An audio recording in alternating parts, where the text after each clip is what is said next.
방학이 되면은 그 시간 동안에 또 격차가 확 나게 되는 거예요. 그래서 제가 독서 사다리를 놔줘야 된다라는 말씀을 많이 드리는데 트레이닝을 시켜줘야 된다라는 거예요.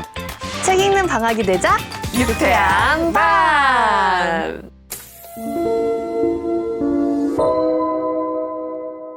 안녕하세요. 유쾌한 밤 시청자 여러분. 다시 뵙게 되어서 영광입니다. 오늘 여러분들과 즐겁게 이야기 나누고 가고 싶습니다.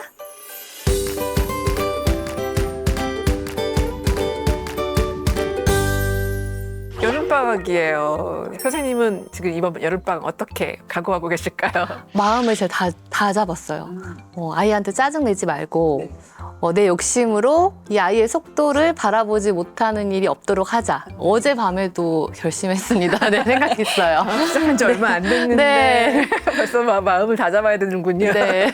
여름방학은 짧지만 이게 2학기를 결정한다고 보면 굉장히 중요한 시기이기도 해요. 이 방학을 기점으로 폭발적으로 좀 성장하는 아이들의 특징이 있다면 알고 싶은데요. 많은 연구에서 이 방학 때에 학업 격차가 커진다라는 연구의 결과가 나와요. 그나마 학기 중에는 학교에서 이 최소한의 학업들을 할 수 있도록 지원을 해주는데 이제 방학이 되면은 짧지만 그 시간 동안에 또 격차가 확 나게 되는 거예요.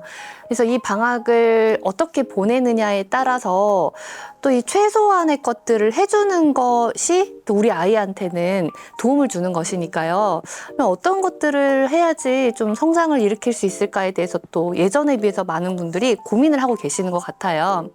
근데 뭐 엄청난 부담을 갖고 막 무엇을 크게 해줘야 될지 이런 생각을 하시기보다는 정말 최소한의 것들을 놓치지 않고 이 방학 기간 동안에 이렇게 손을 확 놓는 일만 사실 없어도 괜찮고요. 제가 교실 속에서 유심히 지켜봤던 친구들 중에서는 선생님, 제가 방학 동안에 1학기 때 사회가 많이 부족해서 사회 EBS 강의를 다 듣고 왔어요. 혹은 어떤 아이는 제가 선생님 방학 동안에 영어 책을 많이 읽고 왔어요. 이렇게 약간의 이렇게 프로젝트처럼 몰입해서 자기가 부족한 부분 혹은 하고 싶은 부분을 좀 확 하는 친구들이 있었어요.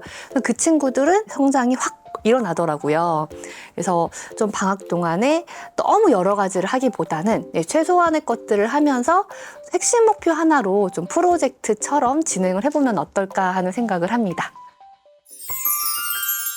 무리하게 계획 세우지 말고 할 수 네. 있는 것들 위주로 차근차근 좀 조금씩이라도 성취를 하면 좋을 것 같다는 생각이 드는데요. 저는 요즘 아이한테 이 얘기 많이 해요. 에어컨 켜고 책 읽으면 극락이라는 표어를 제가 좀 요즘 밀고 있는데요. 더워서 막 돌아다니기보다 집에서 책 읽으면 정말 좋을 것 같거든요. 근데 고학년 될수록 아이들이 책에 흥미를 잃는다고 하니까 초등 시기별로 독서 동기를 좀 심어주면 좋을 것 같은데요. 어떻게 보면 좋을까요?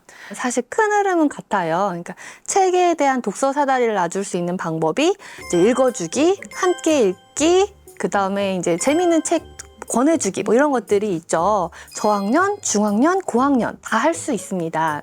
근데 이런 독서의 그릇을 만들어주면서 탄탄하게 아이가 책에 흥미를 가질 수 있도록 해주는 게 이제 함께 읽고 같이 읽고 읽어주고 이런 것들을 하는데 그 안에 내용물들, 그러니까 읽는 책들이 달라질 뿐이죠. 중학년은 글밥이 좀 더 늘어나는 책으로 옮겨가고 이 비문학 정보책도 좀 읽어보고, 그다음 고학년 같은 경우에는 청소년 소설 혹은 성인들이 읽는 소설, 그리고 이제 지식책들 이런 것들을 읽어보고 고전 같은 것도 도전해보고 하는 것들이죠. 자기의 어떤 수준이 조금씩 늘어나는 것들을 보면서 아이도 내가 책을 끝낼 수 있구나, 내가 완독할 수 있구나라는 생각을 합니다. 그래서 이제 재미있는 책들 계속해서 권해주시면 좋을 것 같아요.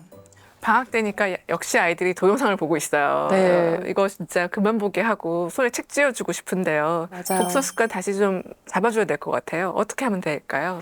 저희 아이도 정말 이제 동영상 많이 보고 집착을 하는데요.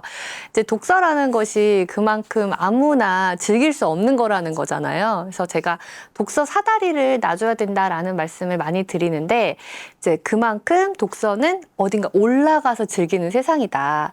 이제 아래에서는 내가 수동적으로 노력하지 않아도 즐길 수 있는 세상이 유튜브 보고 게임하고 TV 보고 쇼츠 보고 이런 것들이잖아요. 근데 독서는 노력하고 능동 본능적으로 내가 그 즐거움을 찾아야만 즐길 수 있는 세상이라서 올라가야 돼요.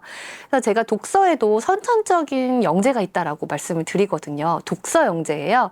그래서 교실에서 봐도 책을 정말 잘 읽는 친구들이 있는데 학부모님들께 물어봤을 때 지가 알아서 다 읽었어요. 이렇게 하는 거죠. 타고 나는 것 같아요. 맞아요. 네. 근데 이제 학부모님한테 물어봤을 때 정말 많은 노력을 해주신 분들도 더 많이 있어요. 그래서 독서에도 선천적인 독서 영재가 있다라고 하는 거는 제가 영재를 갖다 붙이잖아요. 많지 않다. 정말 희귀하다. 그런 애들은 정말 희귀하기 때문에 대부분은 후천적으로 만들어져야 되고 그러려면은 트레이닝을 시켜줘야 된다라는 거예요.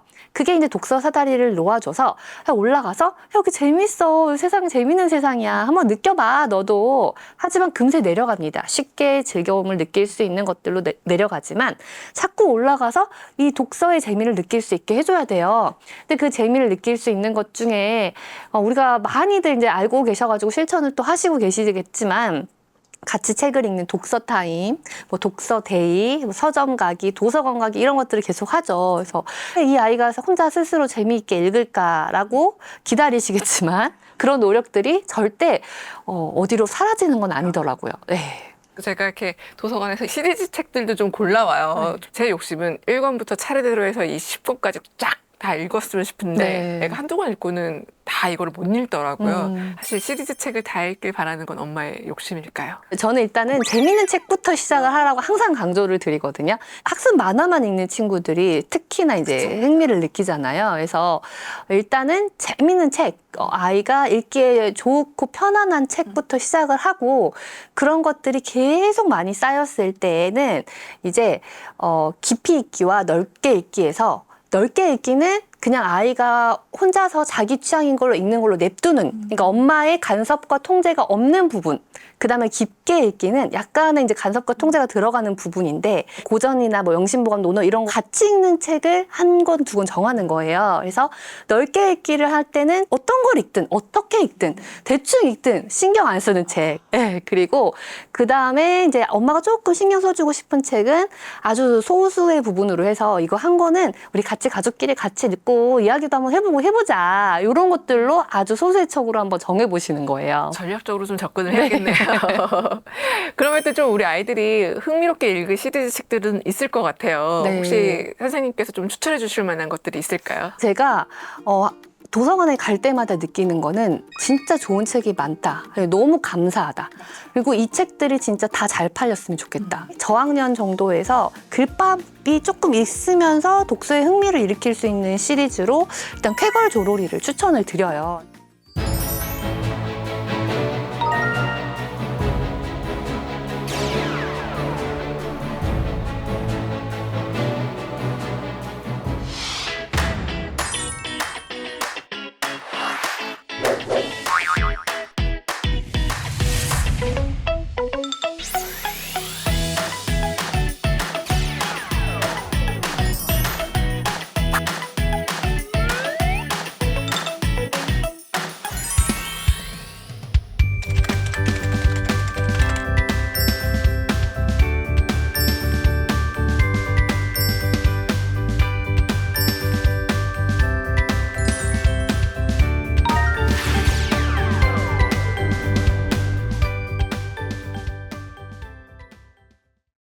글밥이 조금 어느 정도 있으면서 재미있는 책들의 시리즈가 꽤 많아요. 그래서 낭만강아지 봉봉, 똥뽑기 할멈, 그리고 떡집 시리즈, 또 의사 어벤져스, 비밀요원 레너드, 고양이 해결사 깜냥 이런 것들이 저희 반 학생들이 저한테 추천을 해준 거예요. 선생님, 제가 진짜 재밌는 책 알려줄까요? 하면서 막 말을 해요. 이런 책들의 가장 좋은 점이 약간 독서 효능감. 그래서 저희 아이가 그림책만 읽고 계속 읽어주라고 했다가 이제 이 책을 1권을 처음엔 안 읽는다고 했어요. 근데 여기 놔둘 테니까 그냥 볼라면 봐. 근데 약간 이렇게 흥미롭게 생겨가지고 표지가 한번 이렇게 들춰보더니 이렇게 보다가 갑자기 큐 보고 있는 거예요. 그래서 이걸 딱 끝냈을 때 표정이 달라져가지고 제가 되게 깜짝 놀라서 감동을 했어요. 근데 저희 아이한테는 맞을 수 있지만 또 다른 아이한테 안 맞을 수 있어요. 그러면은 1권, 2권 이런 걸 도서관에서 한번 빌려보시고 아이 반응을 지켜보는 거예요. 그래서 일단은 베스트셀러 위주로 1, 2권을 건네줘 보고 반응이 오면은 계속 읽고 반응이 안 오면 우리 아이의 취향을 또 찾아서 떠나는 거예요. 네. 저희 아이는 어릴 때 엉덩이 탐정이라는 책을 엄청 많이 맞아요. 읽었었어요. 지금도 많이 읽어요. 나무집, 엉덩이 탐정. 네, 맞아요. 근데 저는 그 엉덩이 탐정이 되게 별로였었거든요. 아니 어떻게 엉덩이가 얼굴이야 막 이러면서 정말 비호감이었었는데 사실 아이가 그걸 재밌게 보는 거는 그 엉덩이 탐정 안에 뭐 숨은 그림 찾기처럼 네, 맞아요. 뭐 이렇게 뭐 찾는 것도 있고 미로 찾기도 할 수 있고 막 이런 것들이 있어서 되게 재밌게 봤던 것 같아요. 네, 근데 맞아요. 이 책도 조로우리도 있더라고요. 그쵸. 네, 책이라는 그 종이라는 물성이 흥미롭지 않다라는 그 선입견을 깨주는 것이 중요하다고 생각을 해요. 그래서 이게 동영상만 재밌는 게 아니라 종이로 되고 글자 있는 건데 이거 생각보다 재밌다? 네, 이런 느낌을 줄 수 있는 그런 책들이 필요하다고 생각을 합니다. 아이들이 독서만 하면 이제 문해력이 확 클 것 같지만 실질적으로 엉터리로 독서하는 경우들도 꽤 있더라고요. 책상만 네. 넘기고 있거나 집중을 못하는 경우가 많죠. 아이들이 좀 엉터리로 책을 읽고 있다는 거를 어떻게 좀 찾아볼 수 있을까요? 아이들이 즐겁게 읽고 있으면은 그거를 확인하려고 하지 않고 즐겁게 즐기고 있다라는 사실을 받아들여 주시는 것도 좋고요. 그 다음에 엉터리로 읽는 경우도 있기는 있어요. 이제 교실에서 보면은 책을 읽어본 경험 자체가 너무 없는 거예요. 누가 혹은 읽어주는 경험도 별로 없고, 그래서 책을 선생님이 읽으라고 해서 읽고는 있는데 정말로 읽는 척만 하고 있는 거죠. 예, 그냥 멍 때리면서 이렇게 넘기고만 있는 거예요. 그리고 이제 재미없으니까 갖다 놓고 또 다른 책 고르고, 이건 정말 엉터리 독서예요. 이제 이런 경우에는 독서 과외를 정말 해주셔야 돼요. 소리내어 읽기 하고 돌아가면서 읽기도 하고 이제 읽고 나서 어떤 내용이었는지 이야기도 해보고 대화도 하고. 그러니까 이거는 학년 불문 상관없이 6학년인데도 못 읽는 친구들이 많이 있어요. 근데 그런 친구들하고는 저 독서 과외를 하거든요. 같이 이제 읽어보면서 돌아가면서 소리내어서 읽고 내용도 물어봐서 이야기도 나눠보고 하는 것들이 필요합니다. 네. 대치동 학군지에서는 국어 교육 바람이 좀 불고 있대요. 네. 그래서 학원들 많이 보낸다고 하더라고요. 근데 초등학생들 정도까지는 아직도 집에서 해줄 수 있는 것들이 많이 있을 것 같다는 생각도 들고요. 맞아요. 학원에 의존하지 않고 집에서 좀 잡아줘야 할 포인트들이 뭐가 있을까요? 저는 이제 사실 책을 읽고 글을 쓰고 하는 게 99%라고 생각을 해요. 문제집 풀면서 전략적인 부분을 알아가는 것은 중학교 이후에 해도 충분하고 심지어 고등학교 이후에 해도 충분하고 이 책을 읽는 시간을 놓치지 않아야 되는데 이제 너무 불안감이 또 조성이 되다 보니까 이제 문제집 쪽으로 가버리는 거죠. 그래서 이제 책을 읽고 글을 쓰는 걸 99%라고 생각을 하시고 집에서 조금 더 해주실 수 있다라고 한다면은 일단 아이한테 수업 시간에, 국어 시간에 좀 집중해서 잘 열심히 해라. 수업 시간에 하는 걸로 굉장히 많은 도움을 받을 수 있는데 아이들이 생각보다 국어 시간을 너무 싫어해요. 깜짝 놀랐어요. 옛날보다 국어 시간을 싫어하는 학생들이 늘어났고 글씨 쓰는 게 싫어서 싫대요. 맞아요. 네. 그래서 이제 그 교과서에 있는 지문을 딱 읽고 나서 밑에 이제 1번, 2번 이렇게 풀으라고 나오잖아요. 그거를 풀어보세요 하면 애들이 다 못 쓰고 있어요. 뭐 때리고 있어서 결국에는 답을 보여주면 선생님이 보여준 답을 베껴 쓰기를 하고 있는 거예요. 그래서 저도 이제 이게 의미가 있는 시간인가? 라는 생각이 들 때가 많이 있어요. 그래서 이제 한 번씩 교과서를 점검을 하시는 거죠. 2주나 한 달에 한 번씩 국어 교과서 가지고 와라. 왜냐면 요즘 다 놔두고 다니니까. 그래서 어떻게 했는지 한번 보시고, 왜냐면 엄마가 한 번씩 보는 것만으로도 긴장감을 아이한테는 줄 수 있어요. 그리고 선생님이 이렇게 답 쓰라고 보여주기 전에 네가 한번 생각을 해봐가지고, 아니면은 머릿속으로 한 번이라도 생각을 하고 나서 그 답을 베껴 쓰는 거랑 그냥 바로 베껴 쓰는 거는 달라 해서 수업 시간을 좀 적극 활용할 수 있도록 도와주시면 좋겠고요. 그 다음에 이제 제가 한자 어휘를 좀 많이 강조를 하고 있는데, 확실히 한자 어휘를 알고 있는 친구들이 좀 훨씬 더 이렇게 문해력을 기르는데 유리한 부분이 많이 있고, 또 사회나 과학 공부하는 데도 유리한 부분이 많이 있더라고요. 그 다음에 이제 하나 더 만약에 더 해주시고 싶다고 한다면 문단을 나누고 중심 문장을 찾는 거에 대한 활동인데요. 국어 시간 내내 나와요. 그 내내 나오는 이유 중에 하나는 어렵기 때문이에요. 왜냐면 이게 글이 있는데 그걸 문단을 딱 나누고 거기에서 중요한 중심 문장을 찾아서 요약한다라는 게 굉장히 고도의 기술을 요하는 거죠. 성인들도 힘들어요. 그거를 하다 보면은 아, 글은 이렇게 쓰는 거구나. 글은 이렇게 구성이 되어 있구나. 이제 그거를 교과서로 해볼 수 있고 방학 때 그때는 독해 문제집을 잠깐 활용해 볼 수 있고 아니면 신문 기사를 한번 활용해 볼 수도 있고 이런 것들로 조금 더 보완을 해주실 수는 있습니다. 네. 교과서에 나와 있는 책들을 미리 좀 읽으면 또 아이들이 막상 교과서를 접했을 때 흥미를 좀 잃는다는 얘기도 있어서요. 네. 어떨까요? 네.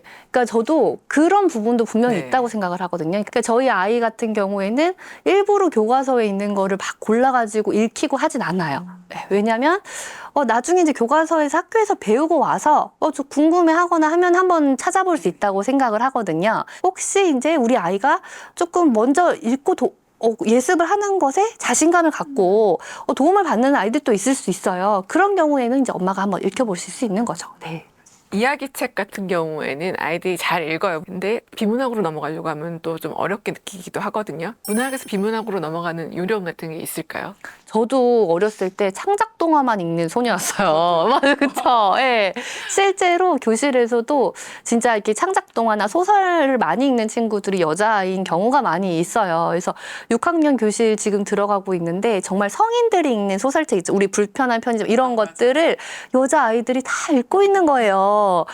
남자아이들은 생각보다 비문학 쪽의 그 정보책들을 좋아하는 경향이 정말 있더라고요.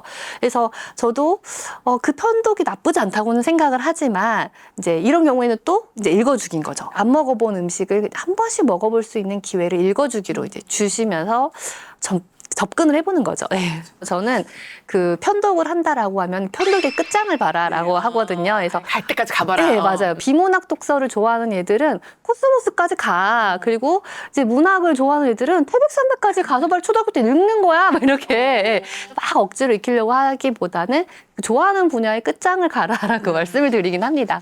교과서만으로도 문해 활동이 충분할까 이런 생각이 조금 들기도 해서요. 네. 혹시나 집에서도 해볼 수 있는 놀았는데 문해력이 키워졌어 이런 식의 어떤 문해 활동이 있을까요? 독서를 하면서 어휘력이 길러지는 경우도 있지만 어휘 자체가 부족해서 독서를 하는데 힘든 경우도 많이 있기 때문에 이제 어휘력을 길러주는 이제 활동들을 좀 자연스럽게 해보면 좋을 텐데요.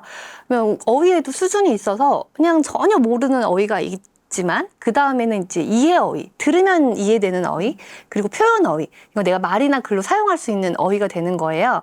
근데 모르는 어휘에서 이해 어휘, 이해 어휘에서 표현 어휘로 이렇게 수준이 올라가는 방법은 자주 사용하는 방법밖에 없어요. 그래서 이제 우리가 평소에도 어휘 노트를 하나 만들어 놓으시면은 좋을 거예요. 그래서 그냥 이거를 언제 꼭 해야 된다라는 게 아니라 그냥 생각날 때 어휘노트 그냥 하나 꺼내가지고 써볼까? 이렇게 되는 거죠. 근데 그때 이 사전을, 종이 사전을 활용을 하시든, 인터넷 사전을 활용하시든, 이것도 너무 구애받지 않고, 궁금한 어휘 쓰고, 그 어휘의 뜻도 한번 써보고, 그 어휘가 들어가게 짧은 문장을 만들어보고, 저는 이 노트 학원을 만들어 놓는 것이 굉장히 도움이 많이 된다고 생각을 해요. 마지막으로 저희 유쾌한밤 시청자들에게 힘이 나는 말씀 부탁드립니다. 이제 방학 동안에 많이 힘드시기도 하고 또 즐거운 시간을 보내시기도 할 텐데요.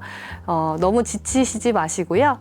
건강 유의하시면서 즐겁고 알찬 방학 보내시기 바라겠습니다. 감사합니다.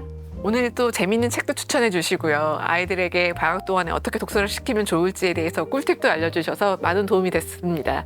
나와주셔서 감사합니다, 선생님. 네, 감사합니다.